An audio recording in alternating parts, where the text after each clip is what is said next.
बिहार दरोगा के लिए सेट नंबर 23 को हम लोग पढ़ेंगे और इसका पीडीएफ जो है 100 प्रश्नों के सेट का टेलीग्राम में टीआरसी बेतिया के टेलीग्राम ग्रुप में पहले से दिया जा चुका है और इसी का ग्रुप डिस्कशन हम लोग करेंगे। चलिए बताइएगा कि कथा सरित सागर के लेखक कौन है? सोमदेव। कथा सरित सागर के लेखक सोमदेव हैं। क्लियर है? अच्छा, सोमदेव जो थे वो गुप्त काल के लेखक थे, यानी कि गुप्त काल में के समय में मतलब समकालीन थे। ठीक है। अच्छा, बृहत कथा मंजरी के लेखक कौन है?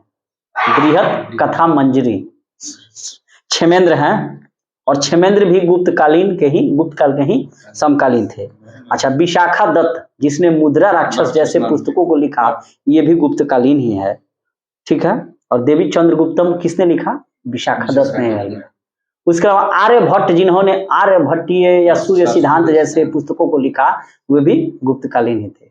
और कालिदास जिसने मल्लिका गिनमित्रम, अभिज्ञान शाकुंतलम जैसे ग्रंथों की रचना की, वे भी गुप्तकालीन थे। और सब ये सभी चंद्रगुप्त विक्रमादित्य यानी कि चंद्रगुप्त द्वितीय के समकालीन थे।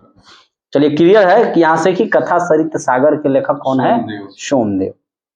अच्छा, गुप्तकालीन प्रथम गणितज्ञ एवं खगोल शास्त्री कौन था? नागार्जुन था कि आर्यभट्ट था? आर्यभट्ट था। बिल्कुल सही है कि गुप्तकालीन प्रथम गणितज्ञ एवं खगोल शास्त्री जो थे वे आर्यभट्ट थे। और आर्यभट्ट ने एक पुस्तक लिखा सूर्य सिद्धांतिका, और आर्यभट्ट ने बीज गणित, त्रिकोणमिति आदि के क्षेत्र में भी काफी योगदान दिया है। पाई का मान, वर्गमूल निकालने की विधि, ये सभी आर्यभट्ट का ही देना है। ब्रह्मगुप्त को भारत का न्यूटन कहा जाता है। और वराहमिहिर ने बृहत संहिता एवं लघु जातक पुस्तक लिखी थी। देखिए, वराहमिहिर भी बहुत बड़ा खगोल शास्त्री थे, लेकिन यहाँ गणितज्ञ के होने के साथ साथ खगोल शास्त्री आर्यभट्ट। और इन्होंने ही सबसे पहले कहा था कि पृथ्वी सूर्य का चक्कर लगाती है। देखिएगा 6ठा क्लास या 7वां क्लास के हिस्ट्री बुक में ये चीज लिखा हुआ है। नेक्स्ट बताइएगा कि जैन धर्म के 23वें तीर्थकर कौन थे? पार्श्वनाथ। और 24वें और एवं अंतिम तीर्थकर महावीर स्वामी। और जैन धर्म के प्रवर्तक कौन थे? महावीर स्वामी ही थे। और जैन धर्म के प्रथम तीर्थकर ऋषभदेव। अच्छा, ये महावीर स्वामी किस कुल के थे? क्षत्रिय कुल के थे। ठीक है। और ये महात्मा बुद्ध शाक्य कुल के थे। महात्मा बुद्ध हाँ, शाक्य कुल के थे। ठीक है। और बताइएगा, अच्छा, पार्श्वनाथ जो 23वें तीर्थकर थे, इन्होंने 4 सिद्धांत दिया था: सत्य, अहिंसा, अस्तेय और अपरिग्रह। सत्य बोलिए, अहिंसा कीजिए, माने हिंसा नहीं करना है। अस्तेय माने चोरी नहीं करना है। और अपरिग्रह का मतलब यह है कि अनावश्यक धन का संचय नहीं करना है। और महावीर ने इसमें 5वां सिद्धांत क्या जोड़ दिया? ब्रह्मचर्य का। चलिए, नेक्स्ट बताइएगा कि हिंदी भाषा को भारत की राष्ट्र भाषा के रूप में किसने स्वीकारा एवं पहली बार स्वराज शब्द का प्रयोग किसने किया? पहली बार स्वराज शब्द का प्रयोग दयानंद सरस्वती ने किया था, डीएनएस ने। तो यहाँ से प्रश्न ये बार बार पूछा जाता है कि स्वराज शब्द का पहली बार प्रयोग दयानंद सरस्वती ने, और स्वराज शब्द का सबसे पहली बार प्रयोग भारतीय राष्ट्रीय कांग्रेस के 1906 के कलकत्ता अधिवेशन में किया गया। और उसकी अध्यक्षता दादा भाई नौरोजी ने की थी। तो ये यहाँ से प्रश्न काफी बार फंसता है। अच्छा, भारतीय राष्ट्रीय कांग्रेस के किस अधिवेशन में हिंदी को राष्ट्र भाषा के रूप में स्वीकारा गया था? कर्नाटक, बेलगाम, महात्मा गांधी। ठीक है। नेक्स्ट बताइएगा कि रविन्द्रनाथ टैगोर ने नाइटहुड की उपाधि क्यों लौटा दी थी? जलियांवाला बाग हत्याकांड कारण। वेरी गुड, बहुत अच्छा। हाँ। और शंकर नारायण ने वायसराय की कार्यकारिणी परिषद से माने त्याग पत्र दे दिया था। और महात्मा गांधी ने कैसरे हिंद की उपाधि त्याग दी। बहुत अच्छा। अच्छा, कैसरे हिंद की उपाधि महात्मा गांधी को कहाँ मिली थी? बोअर युद्ध में अंग्रेजों का मदद करने के लिए, घायलों के लिए एम्बुलेंस सेवा भारतीयों के पैसों से इन्होंने बनाया था और वहां सेवा किए तो इनको हाँ, दक्षिण अफ्रीका के बोअर युद्ध में। तो कैसरे हिंद की उपाधि लौटा दी। और जालियांवाला बाग हत्याकांड कब हुआ था? डेट के साथ 13 अप्रैल 1919 हाल ही में बीता है, 13 अप्रैल 1919 को। और गोली चलाने वाला कौन डायर था? REH रेगिनाल्ड रॉक्स डायर था। वो डायर जो पंजाब का गवर्नर था, उसको जाके उधम सिंह मारे 1940। अच्छा, सरकार की तरफ से कौन सी कमेटी बनाई गई थी जालियांवाला बाग हत्याकांड जांच के लिए? Hunter committee. ठीक है। 1937 में कांग्रेस मंत्रिमंडल कितने प्रांतों में बने थे? 8 प्रांतों में। ठीक है। अच्छा, भारतीय मुस्लिम लीग की स्थापना कब हुई थी? 1906 में। और उसके ठीक 1 साल बाद 1907 में सूरत फूट हो जाता है। 1906 में ढाका में आगा खां सलीमुल्लाह खां के द्वारा मुस्लिम लीग की स्थापना की गई थी। ठीक है। अच्छा, मुस्लिम लीग को देखते हुए भारत में एक और संस्था की स्थापना हुई थी, हिंदू महासभा। और उसको स्थापना कौन किए थे? ट्रिपल एन, मदन मोहन मालवीय पंडित जी थे वे भी। नेक्स्ट बताइएगा कि गांधी जी की दांडी यात्रा का प्रारंभ किस वर्ष हुआ? तारीख के साथ बताइए। 12 मार्च 1930 को। और 24 दिन की यात्रा के बाद 6 अप्रैल 1930 को कहाँ पहुंच गए? दांडी। और वो एक मुट्ठी उठाए और कहे कि मैंने नमक कानून को तोड़ा। क्लियर है? तो ये जो सविनय अवज्ञा आंदोलन है, यानी कि सिविल डिसोबीडियंस मूवमेंट, ये किस तारीख को शुरू हुआ था? जो 12 मार्च को शुरू हो गया था, जब ये साबरमती से चले थे। और बिहार का एकमात्र व्यक्ति कौन उसमें शामिल था नमक सत्याग्रह में? गिरधर चौधरी। गिरधर चौधरी। ये प्रश्न आएगा आने वाले बीपीएससी के एग्जाम में कि बिहार शामिल हुए थे। हाँ, गिरधर चौधरी जो है सो शामिल हुए थे। नेक्स्ट बताइएगा कि ये भी पूछता है कि कितना दिन यात्रा चला था? 24 दिन, जोड़ लीजिए। हाँ। नेक्स्ट बताइएगा, थोड़ा जगह दे दीजिए, कि 2011 की जनगणना के अनुसार, सेंसस के अनुसार भारत की न्यूनतम जनसंख्या घनत्व वाला राज्य कौन है? न्यूनतम जनसंख्या घनत्व वाला राज्य अरुणाचल प्रदेश है। न्यूनतम जनसंख्या घनत्व वाला जो राज्य है वो आपको अरुणाचल प्रदेश है। ठीक है। 17 व्यक्ति प्रति वर्ग किलोमीटर है। अगर अधिकतम जनसंख्या की बात की जाए तो बिहार है 1106 व्यक्ति प्रति वर्ग किलोमीटर। अच्छा, ये प्रश्न बताइएगा कि 2011 की जनगणना अनुसार भारत में प्रति व्यक्ति वर्ग किलोमीटर कितना जनसंख्या है? 382। भारत स्तर पर 382, अरुणाचल प्रदेश में 17 और बिहार में 1106 व्यक्ति। बहुत अच्छा। और बिहार में भी वो कौन सा जिला है जहाँ 1880 है? हाँ। अच्छा, बताइएगा कि भारत में नियमित जनगणना कब से शुरू की गई? नियमित 1881 से, रिपन के कार्यकाल में। नेक्स्ट बताइएगा कि अंतर्राष्ट्रीय मुद्रा कोष का नाम आप लोगों ने सुना होगा, IMF, इंटरनेशनल मॉनेटरी फंड। और ये सब बेटन वुड्स सम्मेलन की देन है जब इसकी स्थापना हुई थी। तो इसको पैसा कहाँ से मिलता है कि ताकि ये दूसरे देशों को मैंने सहायता करता है? जो भी इसका मेंबर है वो इसको पैसे जो है सो देते हैं। और इसकी स्थापना हुई थी 27 जनवरी 1945 को। और इसका मुख्यालय जो है IMF का न्यूयॉर्क में है। ठीक है। नेक्स्ट बताइएगा कि शेरशाह का मकबरा कहाँ है? आप बताइए। सासाराम में है। ठीक है, रोहतास जिला में है, जो एक झील में के बीचों में अष्टकोणीय में मकबरा है। अच्छा, शेरशाह सूरी के बचपन का क्या नाम था? फरीद खान। वेरी गुड, बहुत अच्छा। और शेरशाह सूरी का शासनकाल क्या है? 1540 से 45। ठीक है। और रुपये का सिक्का चांदी का किसने चलाया? Shershah Suri. Grand trunk road किसने बनवाया? शेरशाह सूरी ने।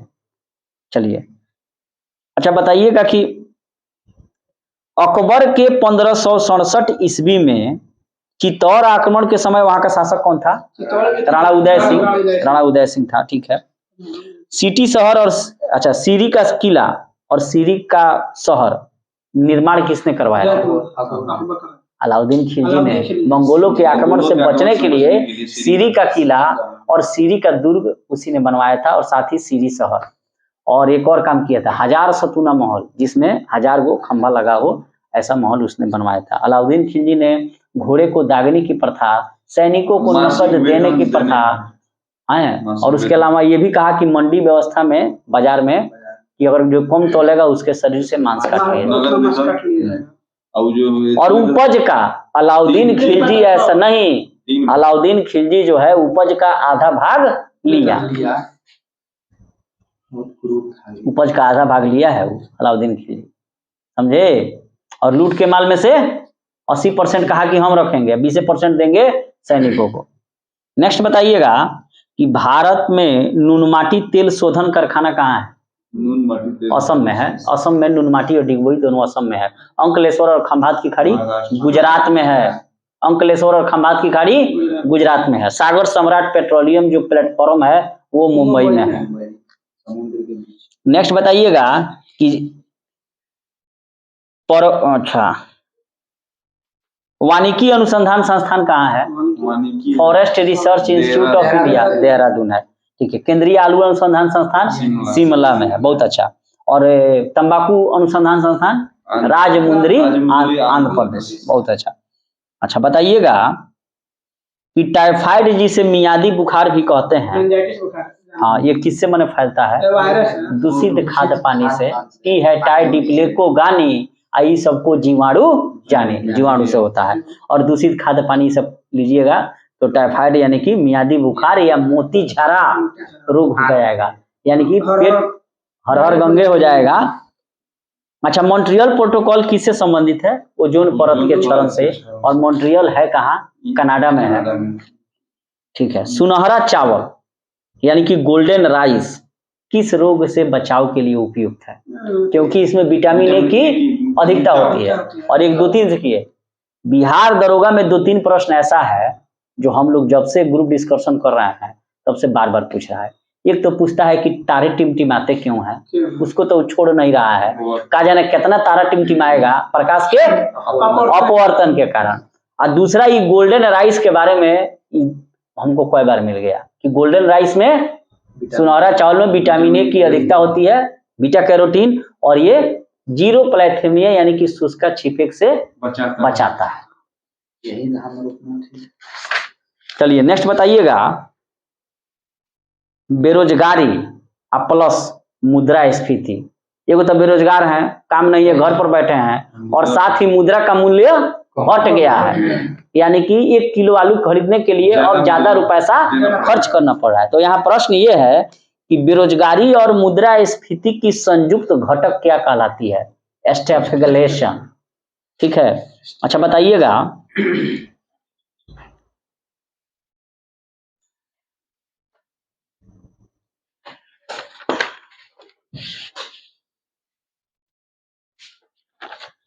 तिलहन उत्पादन में वृद्धि जो होता है तो ये कौन सी क्रांति है?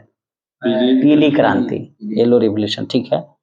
और भूरी क्रांति उर्वरक उत्पादन, श्वेत क्रांति दूध उत्पादन, नीली क्रांति मछली, सुनहरी क्रांति फलों का उत्पादन। अच्छा बताइएगा कि भारत का वह कौन सा राज्य है जहां सबसे कम शिशु मृत्यु दर है? केरल है। बहुत अच्छा। बहुत साथ ही साक्षरता भी वहां पर जाते हैं। विश्व व्यापार संगठन WTO का मुख्यालय कहाँ है? जेनेवा। अच्छा कोई 100% हो गया वहां पर साक्षरता? साक्षरता केरल में 100% माने पहुंच गया है 100%।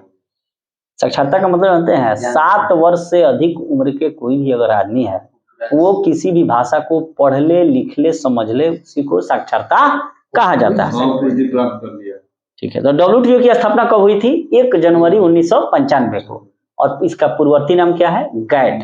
गैट का full form general agreement tariff and trade. बताइएगा कि राज्य पृथ्वी पर ईश्वर का अवतार है। स्टेट जो है वो पृथ्वी पर ईश्वर का अवतार है, किसने कहा था? हीगल ने कहा था। नेक्स्ट बताइएगा कि भारतीय संविधान में प्रारंभ में मौलिक कर्तव्यों का प्रावधान नहीं था, तो किस कमेटी की रिपोर्ट के आधार पर इसको जोड़ा गया? सरदार स्वर्ण सिंह समिति की रिपोर्ट के आधार पर 42वें संविधान संशोधन 1976 के द्वारा संविधान के किस भाग में जोड़ा गया? 4 के क में और अनुच्छेद 51 के क में, यानी कि 4 के क अनुच्छेद 51 के क। बताइएगा कि संविधान सभा में उद्देश्य प्रस्ताव कब प्रस्तुत किया गया? 13 दिसंबर 1946 को। किसने किया? जवाहरलाल नेहरू ने। और उन्हीं के उद्देश्य प्रस्ताव प्रस्तुत करने से कार्रवाई शुरू हो गया। नेक्स्ट बताइएगा, ये दिन पढ़े में पहले पढ़े हैं लोग पॉलिटिकल में।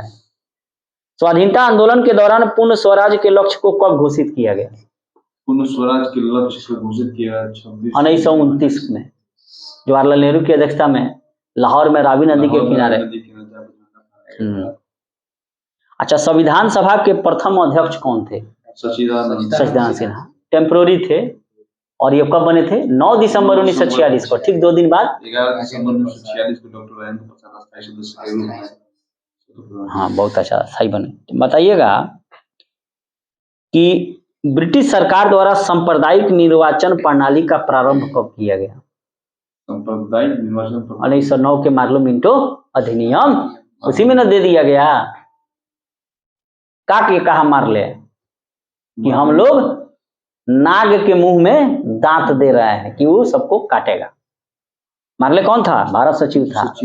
और मिंटो द्वितीय यहाँ का वायसराय था। बताइएगा, अच्छा, भारत के नागरिक बनने के लिए क्या क्या आवश्यक है? भारत के ये तो जन्म होना चाहिए, दूसरा देशीयकरण होना चाहिए, और तीसरा वंशानुक्रम होना चाहिए, माता पिता कोई रहा हो। संपत्ति खाली खरीद लेने से नहीं होगा। 5 साल से कुछ अधिक समय रह के आप यहाँ के तो वही ना देशीयकरण है, संपत्ति खाली खरीद लेने से थोड़े हो जाएगा। बताइएगा कि लोकसभा का अध्यक्ष अपना त्याग पत्र किसे देता है? उपाध्यक्ष को देता है। लोकसभा अध्यक्ष अपना त्याग पत्र किसे देता है? उपाध्यक्ष को। और उपाध्यक्ष त्याग पत्र देता है लोकसभा अध्यक्ष को। बात यह है कि जब नई संसद के जो भी सदस्य होते हैं, जब चुन कर चले आते हैं, जैसे लोकसभा के यानी कि एमपी चुने गए, तो लोकसभा के जितने भी सदस्य चुने जाते हैं तो राष्ट्रपति द्वारा एक सबसे बुजुर्ग व्यक्ति को प्रोटेम स्पीकर नियुक्त किया जाता है। ठीक वैसा ही काम राज्य स्तर पर विधानसभा के लिए भी होता है कि जो विधायक चुने जाते हैं तो उन्हीं में से कोई बढ़िया व्यक्ति, बुजुर्ग व्यक्ति को प्रोटेम स्पीकर बनाया जाता है। उसका बस यही कार्य होता है कि नई लोकसभा के अध्यक्ष उपाध्यक्ष के चुनाव तक वो अध्यक्ष का रूप में सबको शपथ दिलाएगा कि आप अब लोकसभा के सदस्य हैं।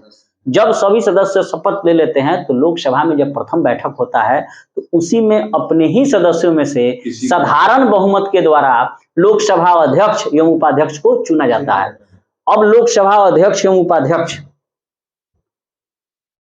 एक लोकसभा अध्यक्ष उपाध्यक्ष के रूप में शपथ नहीं लेते हैं, सिर्फ साधारण सदस्य के रूप में शपथ लेते हैं। और उनको हटाने की रीति यही है कि 14 दिन पहले सूचना दीजिए और साधारण बहुमत पारित करके लोकसभा अध्यक्ष उपाध्यक्ष को हटा दीजिए। लेकिन वास्तविकता में देखा जाए तो लोकसभा अध्यक्ष के पास बहुत ज्यादा पावर होता है, कोई छोटा मोटा व्यक्ति नहीं है। वो भारत के देश के अंतर्गत किसी भी क्षेत्र के किसी भी नागरिक को, किसी भी व्यक्ति को अपने संसद में बुलाकर दंडित कर सकता है अगर वो संवैधानिक प्रक्रियाओं का अगर हनन किया। जेल में डाल देगा, किया नहीं है विधानसभा में।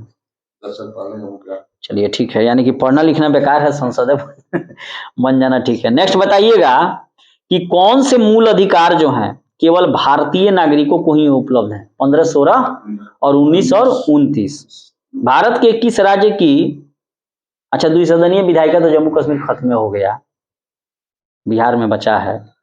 अच्छा, उपजम बिया थे। नेक्स्ट प्रश्न बताइएगा कि वित्त आयोग किस प्रकार का निकाय है? संवैधानिक है कि गैर संवैधानिक है?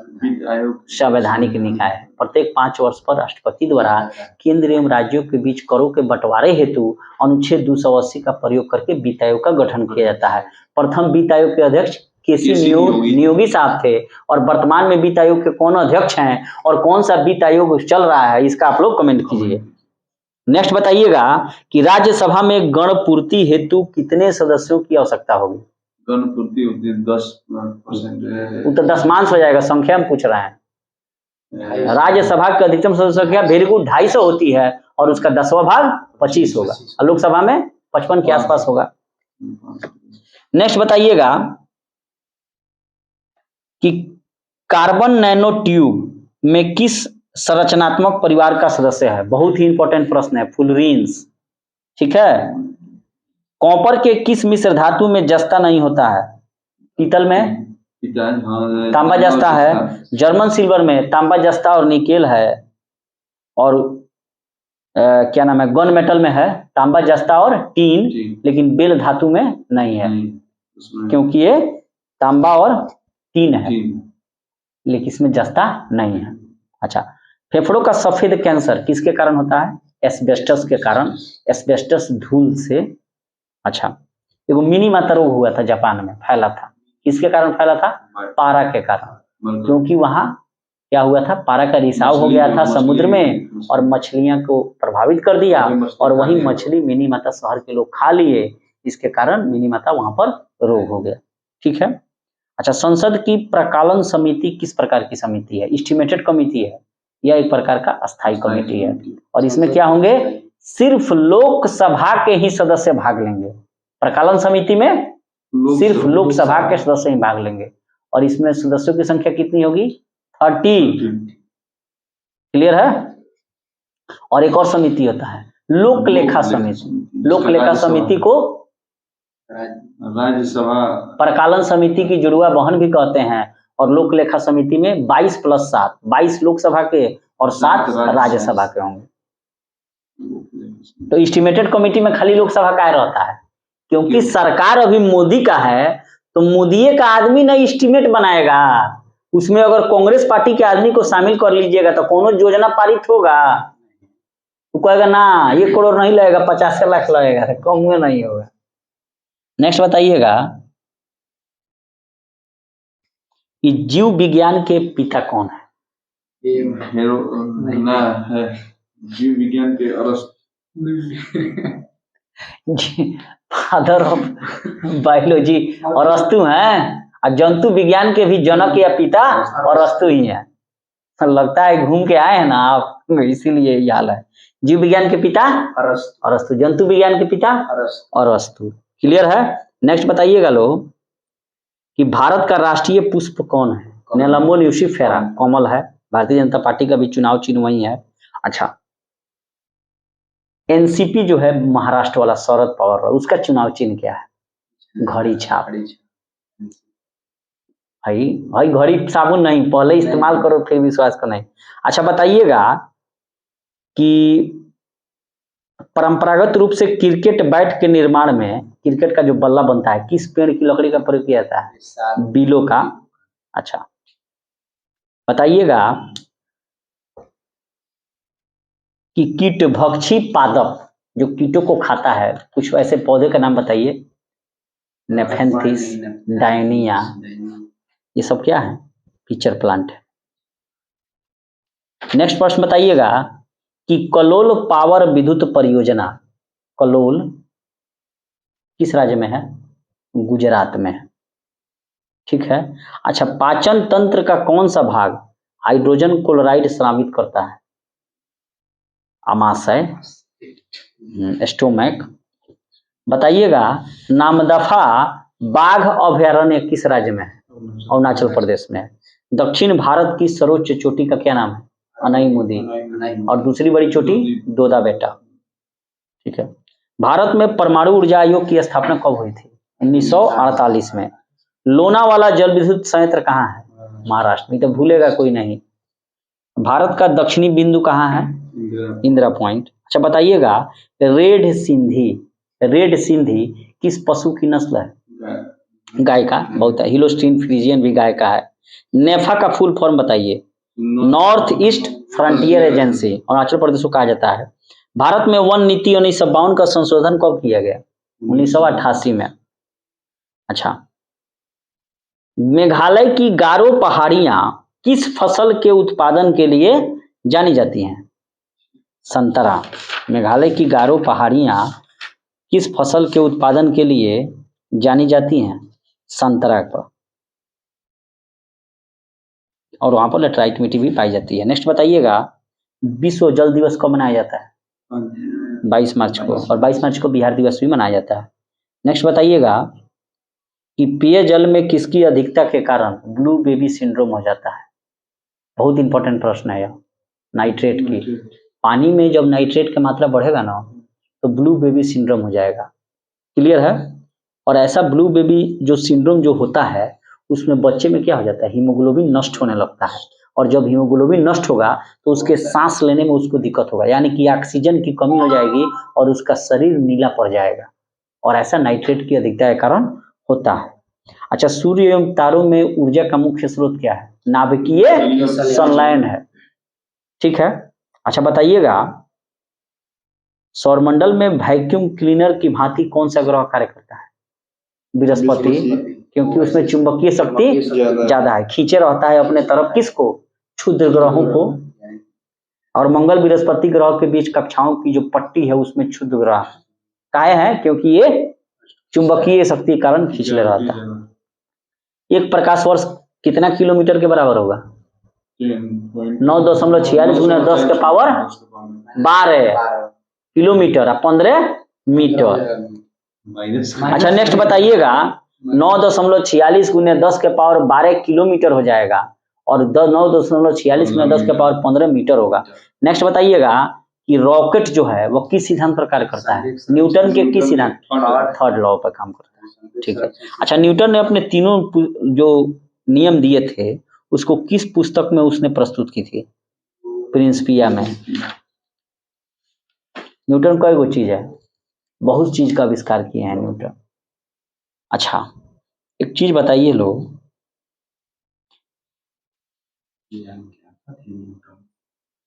न्यूटन खाने में कहा जाता है सबसे ज्यादा यौगिक बनाने वाला तत्व कौन है? कार्बन है। कार्बन है। अच्छा ये जो बोलने का अधिकार है ये संविधान के किस अनुच्छेद में है? 19 के 1 में